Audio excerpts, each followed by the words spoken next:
So in this tutorial, we're going to go over a practical application of the round function. So the round function simply rounds a number to the nearest integer or specified number of decimal places. So here we have n1 equals 3.14159 and n2 equals 7.5, and then we have a list of numbers. So first I'm going to show that round n1, and we could round n2 as well. So now you can see it's rounding this to simply 3 and this to 8. Next, we could use a list comprehension, and we could do round n2 for n in numbers.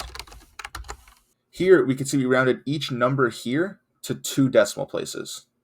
The only exception is the numbers that were already less than 2.